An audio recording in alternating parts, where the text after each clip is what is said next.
বিসমিল্লাহির রহমানির রহিম। প্রিয় সংগ্রামী বন্ধুগণ,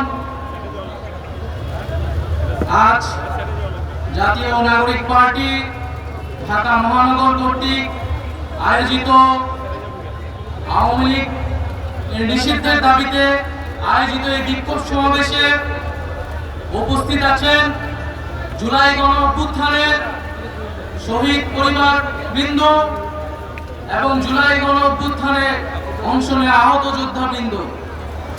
আর উপস্থিত আছেন জাতীয় নাগরিক পার্টি এনসিপির সংগ্রামী সদস্য সচিব, সংগ্রামী মুখ্য সংগঠক বৃন্দ, সংগ্রামী মুখ্য সমন্বয়ক এবং কেন্দ্রীয় নেতৃবৃন্দ সহ ঢাকা মহানগর এবং আশপাশ থেকে আগত বিভিন্ন পর্যায়ের নেতাকর্মী বৃন্দ। সবাইকে জাতীয় নাগরিক পার্টির পক্ষ থেকে জানাই সংগ্রামী শুভেচ্ছা এবং সালাম। বন্ধুগণ, আজকে জুলাই গণ অভ্যুত্থানের এই 9 মাস পরেও আওয়ামী লীগ নিষিদ্ধের দাবিতে, আওয়ামী লীগের নিবন্ধন বাতিলের দাবিতে আমাদেরকে রাজপথে নেমে আসতে হচ্ছে, আমাদেরকে রাজপথে কথা বলতে হচ্ছে। এটা আমাদের সামষ্টিক ব্যর্থতা বলে আমরা মনে করি। আমরা জুলাই গণ অভ্যুত্থানের প্রেক্ষিতে যে অন্তর্বর্তী সরকার গঠনে অংশ নিয়েছিলাম, সেই সরকারের কাছে আমাদের অন্যতম দাবি ছিল, জাতির কাছে আমাদের অন্যতম প্রতিশ্রুতি ছিল, জুলাই গণ অভ্যুত্থান সহ যে বিগত 16 বছরে যে ফ্যাসিজম স্বৈরাচার তৈরি হয়েছিল বাংলাদেশে, তার বিচার নিশ্চিত করা। বিচার এবং সংস্কারের জন্যই মানুষ রাজপথে নেমে এসেছিল। বন্ধুগণ, একটু পেছন থেকে ইতিহাসটা বলতে চাই। বাংলাদেশের জনগণ এই 24-এ প্রথমবার রাজপথে নেমে আসেনি, রক্ত দেয়নি, আত্মত্যাগ করেনি। ইতিহাসের বিভিন্ন পর্যায়ে বাংলাদেশের জনগণ রাজপথে নেমে এসেছে, জীবন দান করেছে, শাহাদাত বরণ করেছে।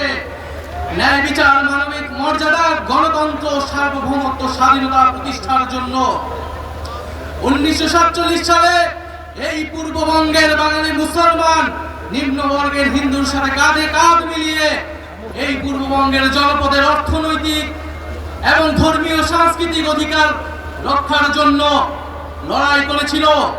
সেই লড়াইয়ের ফসল হিসেবে আজকের বাংলাদেশের সীমানা আমরা প্রতিষ্ঠা পেয়েছিলাম। যদিও সেই সময় আমাদের লড়াইয়ের গন্তব্য ছিল সমগ্র বাংলার অখণ্ডতা কায়েম করা, কিন্তু কলকাতার ব্রাহ্মণ্যবাদী জমিদারদের ষড়যন্ত্রের কারণে সেই রাষ্ট্রকল্প আমাদের ব্যর্থ হয়েছিল। ফলে আমরা পাকিস্তান রাষ্ট্রে সাময়িকভাবে আশ্রয় নিয়েছিলাম। কিন্তু বন্ধুগণ, দুঃখের সাথে আমাদের সেই 47-এর আজাদির স্বপ্ন লুট হয়ে গিয়েছিল খুব অল্প সময়েই। পাকিস্তানির শাসক গোষ্ঠী এখানে বাঙালি জনগোষ্ঠীর ভাষা, সংস্কৃতি এবং অধিকারের উপর হস্তক্ষেপ করেছে এবং বাঙালি জনগোষ্ঠীকে তার ন্যায্য অধিকার থেকে বঞ্চিত করেছে বারবার। ফলে এই বাংলাদেশের সকল ধর্মের মানুষেরা আবার ঐক্যবদ্ধভাবে 71 সালে অস্ত্র ধরে হাতে তুলে নিয়েছিল এবং একটি রক্তক্ষয়ী জনযুদ্ধের মাধ্যমে বাংলাদেশের স্বাধীনতা এবং সার্বভৌমত্ব প্রতিষ্ঠা করেছিল।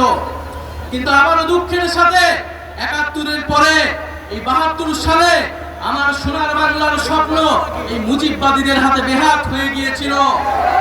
এই মুজিববাদীরা 72-এর সংবিধানের মাধ্যমে বাংলাদেশকে ভারতীয় শাসক গোষ্ঠীর হাতে তুলে দিয়েছিল।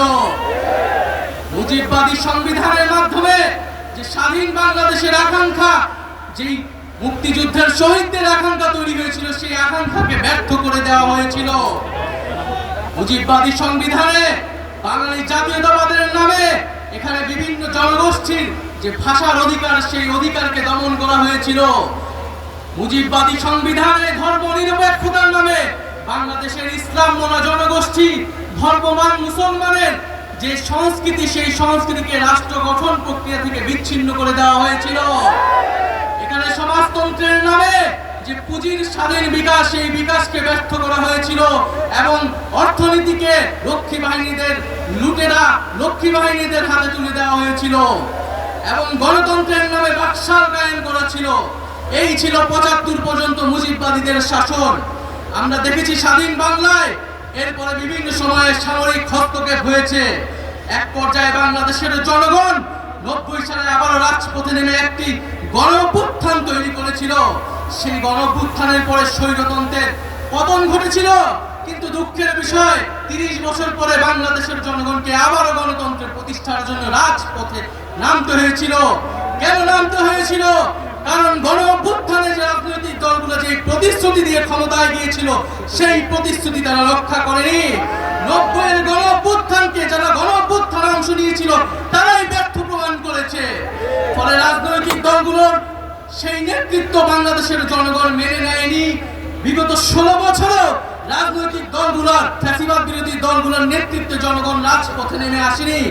বাংলাদেশের জনগণ ফ্যাসিবাদ থেকে মুক্তি পাওয়ার জন্য রাজপথে নেমে এসেছিল ছাত্র জনতার নেতৃত্বে। বন্ধুগণ, বিগত ১৬ বছর গল্প আমরা সবাই জানি। বিগত ১৬ বছরে আওয়ামী লীগ কিভাবে ফ্যাসিজম কায়েম করেছে, কিভাবে স্বৈরতন্ত্র কায়েম করেছে। তিনটি ভোটকে তারা কুক্ষিগত করে মানুষের ভোটাধিকার করে হরণ করেছিল। পিলখানা হত্যাকাণ্ডের মাধ্যমে বাংলাদেশের সেনাবাহিনীর দেশপ্রেমিক অংশকে তারা পরাস্ত করেছিল এবং বাংলাদেশের সার্বভৌমত্বকে হুমকির মুখে ঠেলে দিয়েছিল। ২০১৩ সালে শাপলার হত্যাকাণ্ডের মাধ্যমে বাংলাদেশের ধর্মপ্রাণ মুসলমান এবং আলেম ওলামাদের মত প্রকাশের যে অধিকার, সেই অধিকারকে তারা হরণ করেছিল।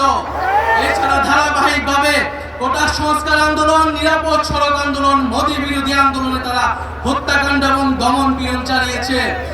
সর্বশেষ জুলাই-আগস্ট মাসে ছাত্র জনতা তাদের অধিকারের জন্য যখন রাজপথে নেমে এসেছিল, সেই জনগণের উপরে তারা এই দেশের পুলিশকে দিয়ে, এই দেশের সেনাবাহিনীকে দিয়ে, এই দেশের বিজেপিকে দিয়ে গুলি চালিয়েছিল।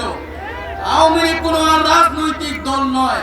আওয়ামী লীগ একটি ফ্যাসিস্ট সন্ত্রাসী সংগঠনে পরিণত হয়েছে।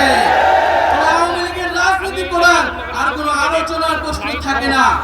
আওয়ামী লীগকে আমরা এই জন্য বলছি যে আওয়ামী লীগের নিবন্ধন বাতিল করে তার রাজনৈতিক এবং সাংগঠনিক কার্যক্রম বিচার চলা পর্যন্ত নিষিদ্ধ ঘোষণা করতে হবে।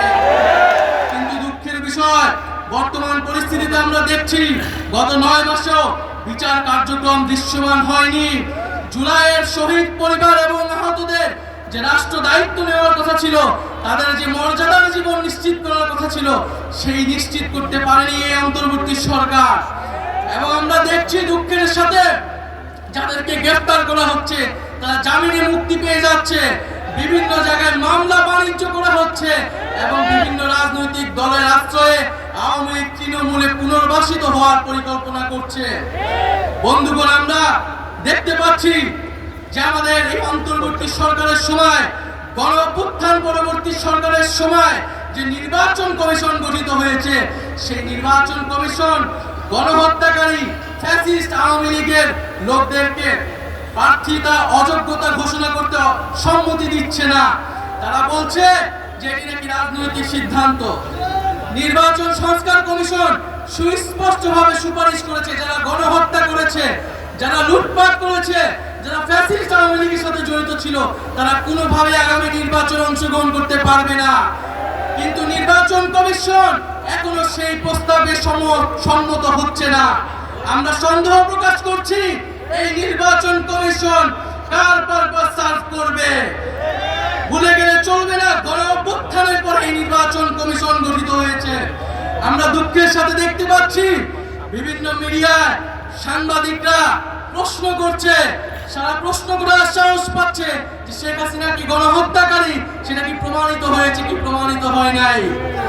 সেই সব সাংবাদিকদের উদ্দেশ্যে বলতে চাই, আপনারা সাংবাদিক নন, আপনারা ফ্যাসিস্ট আওয়ামী লীগের দোসর। বাংলাদেশে নয়, শুধু বাংলাদেশে নয়, পুরা পৃথিবীতে জাতিসংঘের রিপোর্টও স্পষ্টভাবে প্রমাণিত হয়েছে শেখ হাসিনার নির্দেশে, আওয়ামী লীগের নির্দেশে, আওয়ামী লীগের পরিকল্পনায় এই জুলাই আগস্টে গণহত্যা এবং মানবতা বিরোধী হত্যাকাণ্ড সংঘটিত হয়েছে। তাই আজকের এই বিক্ষোভ সমাবেশ থেকে আমরা সুস্পষ্টভাবে বলতে চাই, অতি অবিলম্বে আওয়ামী লীগের যে নিবন্ধন, সেই নিবন্ধন বাতিল করতে হবে। নৌকা মার্কাকে বাংলাদেশ থেকে নিশ্চিহ্ন করে দিতে হবে।